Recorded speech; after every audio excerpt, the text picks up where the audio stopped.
चलिए साथियों, आज के वीडियो हम देखने वाले हैं मानसिक मंदता।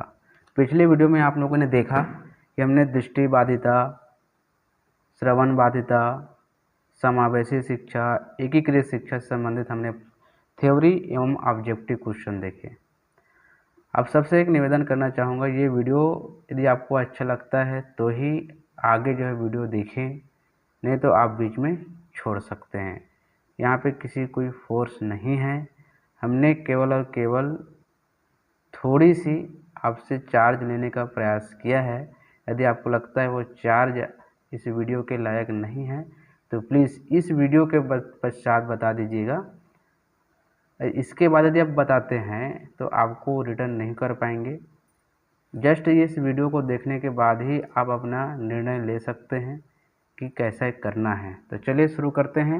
मैं हूं पीके साहू, मेरे यूट्यूब चैनल में आप सभी का स्वागत करता हूं। मन बुद्धि बालक के बारे में हम सबसे पहले समझते हैं, जिसमें मन बुद्धि बालक हम किसे कहेंगे। बहुत ध्यान से समझिएगा इसको।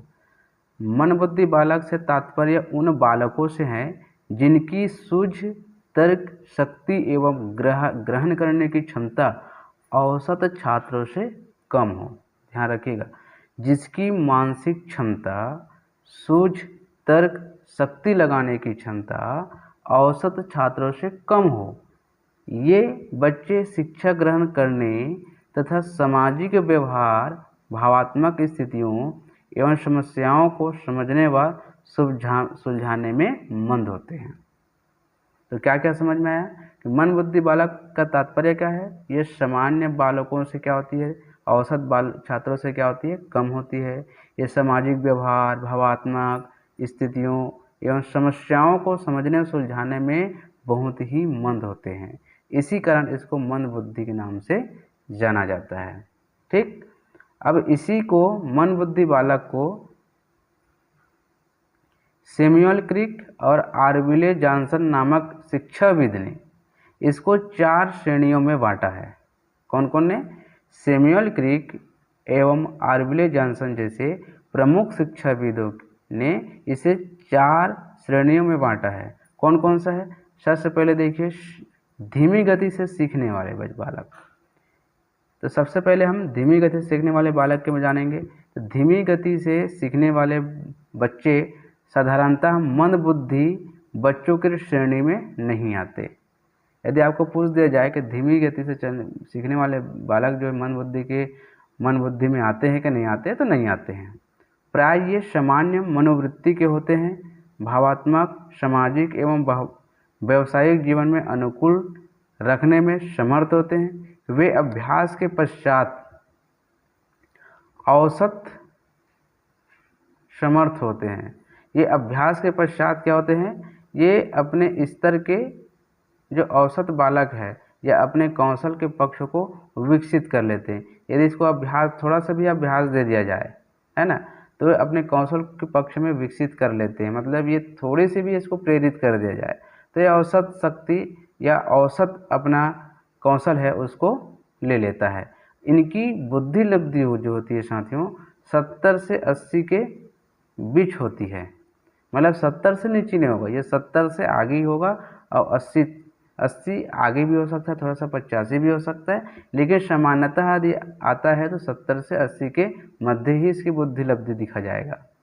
उसके बाद दूसरा नंबर का है शिक्षण योग्य मन बुद्धि बालक। हमने 4 बताया था, जिसमें से दूसरा नंबर का है शिक्षण योग्य मन बुद्धि बालक। शिक्षण योग्य मन बुद्धि बच्चे केवल पर्याप्त अभ्यास के पश्चात सामान्य पढ़ना लिखना और साधारण व्यवहार में आने वाले गणितीय संक्रियाओं को दैनिक जीवन में उपयोग लाने में सफल हो जाते हैं। तो पहले हमने क्या बताया था, धीमी गति से सीखने वाला, लेकिन जस्ट हमने दूसरा क्या बताया, शिक्षण योग्य मन बुद्धि बालक। यहाँ पे देखिए, यहाँ पे मन बुद्धि बालक का नाम आ गया, तो यहाँ से आ जाता है मानसिक मंदता वाली बालक। इसकी जो बुद्धि लब्धि होती है 50 से 70 के मध्य होता है। 50 से ऊपर रहेगा लेकिन 70 से कम रहेगा। ऐसे बालक को हम मन बुद्धि बालक कहते हैं, जिसकी बुद्धि लब्धि 50 से 70 हो।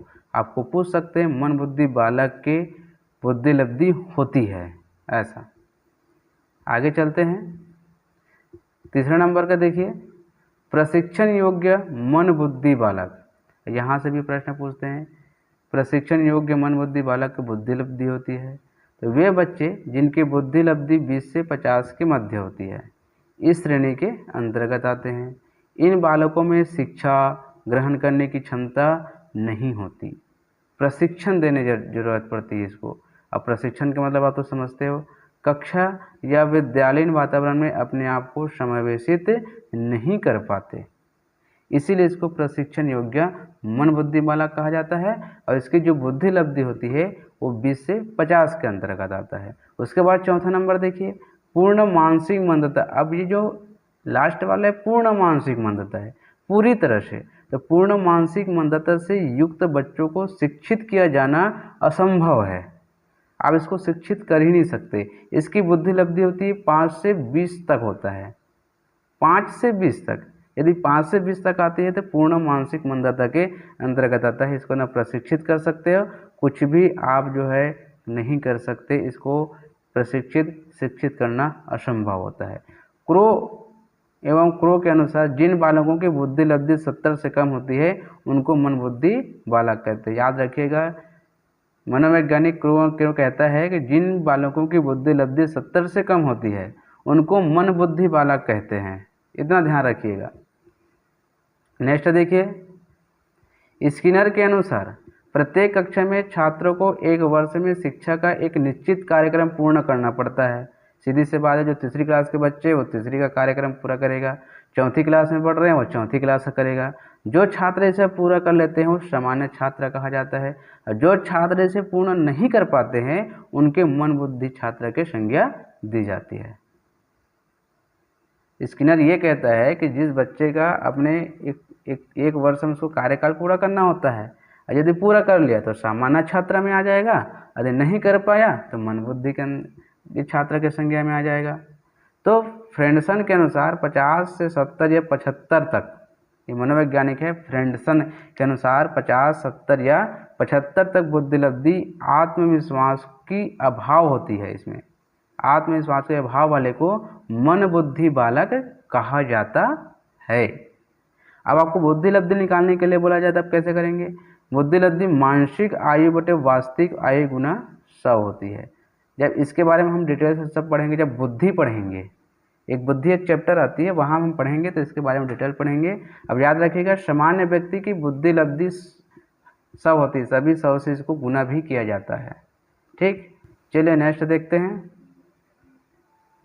मानसिक मंदता। यहाँ पे देखिए अनुवांशिक कारक।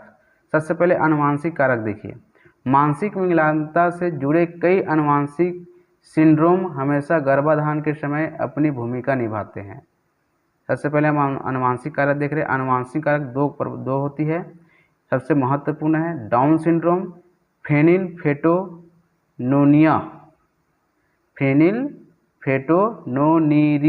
याद रखिएगा, थोड़ा सा नाम अजीब है लेकिन आपको याद रखना ही पड़ेगा। तो डाउन सिंड्रोम क्या है? यह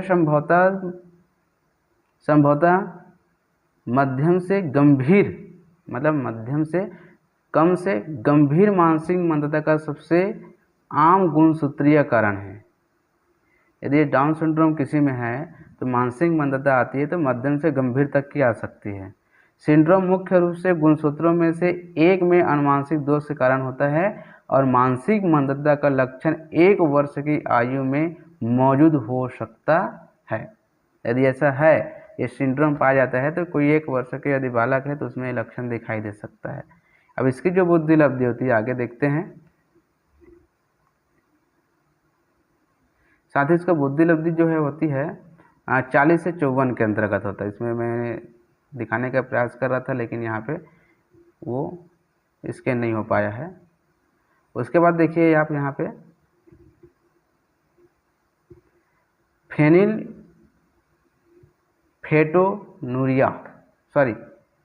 फेनिलकेटोनूरिया PKU एक आनुवंशिक त्रुटि के कारण होता है। यहाँ जैव रासायनिक फेनिलएलनिल के उपापचय के लिए जिम्मेदार एंजाइम के समय मौजूद नहीं है। ये परिणाम स्वरूप मानसिक मंदता के गंभीर मस्तिष्क क्षति उत्पन्न होती है और इसकी जो बुद्धि उपलब्धि होती है 50 होती है। यदि कोई बच्चा इस सिंड्रोम से जो है या इस बीमारी से ग्रसित है तो उसमें जो है उपापचय के कारण जो है एंजाइम के समय उपलब्ध नहीं होता है, तो उनके कारण इसमें मानसिक मंदता आती है। तो इसकी जो बुद्धि लब्धि होती है तो उसकी होती है 50। नोट, इसमें ध्यान रखिएगा, मानसिक मंदता लगभग 18 वर्ष से कम या 18 वर्ष से पहले प्रकट हो जाती है। जितने भी आपको पूछें यदि मानसिक मंदता किस वर्ष में मतलब आती है तो 18 वर्ष से पहले मानसिक मंदता आना शुरू हो जाता है, पता चल जाता है। चलिए हम नेक्स्ट देखते हैं।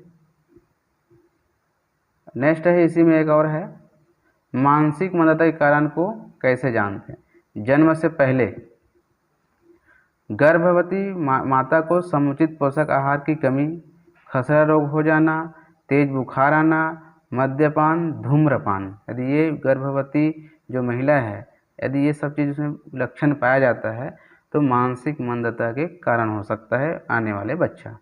जन्म के समय, जन्म से पहले प्रसव या 24 घंटे से अधिक होना, जन्म के समय पहले ही प्रसव हो जाता है या 24 घंटे तक उसमें क्या होती है प्रसव रहता हुआ है, 24 घंटे तक का दर्द रहता है, तो ये मानसिक मंदता आ सकती है। शिशु का वजन 2 किलो से कम हो, ऐसा देखा जाता है कि 2 केजी के बच्चे जो भी स्वस्थ रहते हैं, लेकिन इसमें कहा गया है कि शिशु का वजन यदि 2 केजी से भी कम हो तो मानसिक मंदता आ सकती है। प्रसव में अधिक रक्तस्राव, प्रसव के समय रक्त बहुत ज़्यादा मात्रा में बह जाता है तो मानसिक मंदता के कारण बन सकते हैं।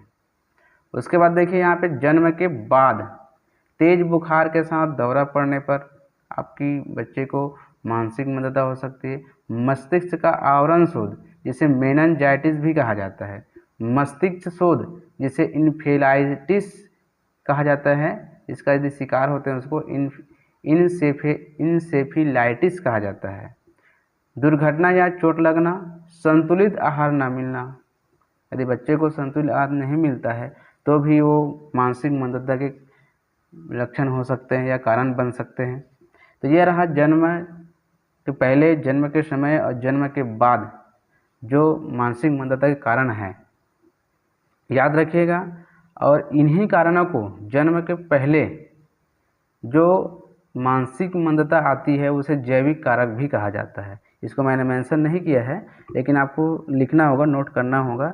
जन्म के पूर्व आने वाले जो मानसिक मंदता के लक्षण है या कारण है उसे हम जैविक कारण भी मानते हैं। मन बुद्धि बालक की शैक्षणिक प्रक्रिया, अब जो मन बुद्धि बालक की शैक्षणिक प्रक्रिया मतलब कैसे उनको पढ़ाएंगे, तो एक विधि होती है, इसकी शैक्षणिक विधि होती है या शैक्षणिक सूत्र होते कहा जाए इसको, सरल से जटिल की ओर, ज्ञात से अज्ञात की ओर, संपूर्ण से अंश की ओर, ये इसकी विधियां हैं, इसको आपको याद रखना होगा। तो ये रहा आपका मन बालक के लिए हमने आपके सामने रखा। अब आता है इसी के साथ साथ प्रतिभाशाली बालक। अब प्रतिभाशाली बालक हम किसे कहेंगे, तो स्किनर एवं हैरीमैन कहता है प्रतिभाशाली शब्द का प्रयोग उन 1%, कितने प्रतिशत, 1% बालकों के लिए किया जाता है जो सबसे बुद्धिमान होते हैं। कहने का मतलब 100 में केवल 1% ऐसे बच्चे होते हैं जो सबसे बुद्धिमान होते हैं, उसी को हम प्रतिभाशाली कहेंगे। आगे के जानिएगा क्या क्या इसके कारण है और क्या क्या इसमें लक्षण पाए जाते हैं। क्रो एवं क्रो, प्रतिभाशाली बालक 2 प्रकार के होते हैं। क्रो एवं क्रो क्या कहते हैं कि प्रतिभाशाली बालक 2 प्रकार के होते हैं। पहला कौन है, वे बालक जिनकी बुद्धि लब्धि में 130 से अधिक अंक होते हैं और जो असाधारण बुद्धिमान वाले होते हैं। 130 है, 140 है, 170 तक के भी माना जाता है इसको। तो वे बालक जिनकी बुद्धि लब्धि में 130 अंक पाया जाता है या 130 अंक हो तो उसे क्या बोलेंगे, हम असाधारण बुद्धि वाले बोलेंगे और उसको क्या बोलेंगे, हम प्रतिभाशाली कहेंगे। जैसे दूसरा बालक कौन हो सकते हैं, वे बालक जो कला, संगीत, गणित, अभिनय आदि में एक या अधिक विशेष योग्यता रखते हैं। विशेष योग्यता मतलब पूरी पारंगत यदि रखते हैं तो उसे हम प्रतिभाशाली बालक के अंतर्गत लेते हैं। नेक्स्ट देखते हैं टर्मन व ओडन, ये भी शिक्षाविद है। शारीरिक गठन, सामाजिक समायोजन, व्यक्तित्व के लक्षणों, विद्यालय उपलब्धि, खेल की सूचनाओं और रुचियों की बहुरूपता में सामान्य बालकों से बहुत श्रेष्ठ होते हैं। मतलब जितना भी बताया हूँ, शारीरिक गठन, सामाजिक समायोजन, विद्यालय उपलब्धि, इस सारे में उनकी जो उपलब्धता रहती है सबसे श्रेष्ठ होते हैं, बहुत ज़्यादा श्रेष्ठ होते हैं, तो प्रतिभाशाली बालक के अंतर्गत आता है। अब प्रतिभाशाली बालक की विशेषताएं क्या होगी? विशाल शब्दकोश, उसके पास नए नए शब्द जितना आपके पास नहीं रहेंगे उससे भी बहुत ज़्यादा उसके पास शब्दकोश रहेंगे। मानसिक प्रक्रिया की तीव्रता, उनकी मानसिक प्रक्रिया बहुत ही ज़्यादा तीव्र होती है, बहुत ज़्यादा सोचने लगता है, बहुत ही मतलब असाधारण है मान के चलिए। दैनिक कार्यों में विभिन्नता, मतलब सामान्य बालक से उसकी जो कार्य है वह भिन्न रहेगी, बहुत तेज़ी से काम करेगा। सामान्य ज्ञान में श्रेष्ठता, सामान्य ज्ञान बहुत ज़्यादा तेज रहेगी। सामान्य अध्ययन में रुचि, बहुत ज़्यादा रुचि लेंगे। अध्ययन में अद्वितीय सफलता, अमूर्त चिंतन में रुचि, आश्चर्यजनक अंतर्दृष्टि का प्रमाण। मंदबुद्धि और सामान्य बालकों में अरुचि, वो मंदबुद्धि और सामान्य बालकों में अरुचि इसलिए दिखाता है क्योंकि वो उनसे फास्ट काम करता है और उनके साथ वो सामंजस्य बना के नहीं चल पाता। जैसे वर्तमान के लिए एक बालक को 2 का पहाड़ा नहीं आता और एक प्रतिभाशाली बालक को 10 का पहाड़ा आता है, तो 2 के पहाड़ा के वाले बच्चों के साथ उसको बैठा दिया जाए तो बिल्कुल अरुचि दिखाएंगे, कुछ ना कुछ वो हरकत जरूर करेंगे। चलिए नेक्स्ट देखते हैं। देखिए, पाठ्य विषय में अत्यधिक रुचि या अरुचि, वो पाठ्य विषय में अपने एक ऐसी सी बन जाती है कि वो यदि अच्छा लगा उनको तो रुचि भी लेंगे, यदि उनको लगता है कि तो बहुत इजी है तो अरुचि भी लेंगे। वो उनके ये समझ लीजिए उसके लिए चुनौतीपूर्ण होना चाहिए तभी वो रुचि लेंगे। यदि वो जानता है एकदम उसको इजी लगता है तो अरुचि लेंगे वो। विद्यालय के कार्यों के प्रति बहुधा उदासीनता, मतलब विद्यालय एक धीमी गति से चलती है, सभी को साथ में लेके चलने वाले होते हैं। कोई बच्चे मंद बुद्धि वाले होते हैं, कोई आराम से सीखते हैं, कोई पिछड़े बालक होते हैं, तो इनको सबको साथ में लेके चलना होता है। उनके साथ बच्चे को बैठा दिए जाओगे तो उदासीनता हो जाती है वो। प्रतिभाशाली बालक खेल पसंद करते हैं। प्रतिभाशाली बालक क्या पसंद करते हैं? खेल। अब इसमें थोड़ा सा समझिए, 50% मित्र बनाने की इच्छा रखते हैं। प्रतिभाशाली बालक जो है 50% मित्र बनाने की इच्छा रखेंगे। 80% धैर्यवान होते हैं, दूसरों का सम्मान करते हैं। 96% अनुशासन प्रिय होते हैं। इसकी उच्च बुद्धिलब्धि होती है जो 130 प्लस से 170 प्लस तक की होती है, याद रखिएगा।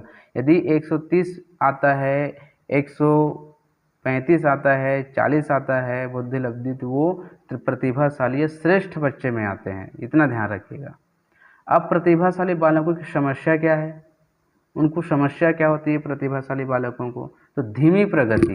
अब धीमी प्रगति में समस्या क्या है? आपको बताया मैं कि यदि आप उसको समस्या मतलब सामान्य साधारण बच्चों के साथ बैठा दिया जाए अब कक्षा में, क्योंकि हमको साधारण बच्चों की गति के साथ चलना होता है, तो उनकी प्रगति क्या हो जाती है? धीमी पड़ जाती है, क्योंकि वो पूरा कार्य बहुत ही सरलता से और आसानी से और सही समय में कर लेते हैं। लेकिन एक साधारण बच्चे जो धीरे से चलेंगे और जो पढ़ाने वाला टीचर है भी वो सबको साथ में लेकर चलने वाला होता है, तो इस प्रकार से धीमे धीमे चलेगा, तो इसमें धीमी प्रगति से उनको समस्या होती है।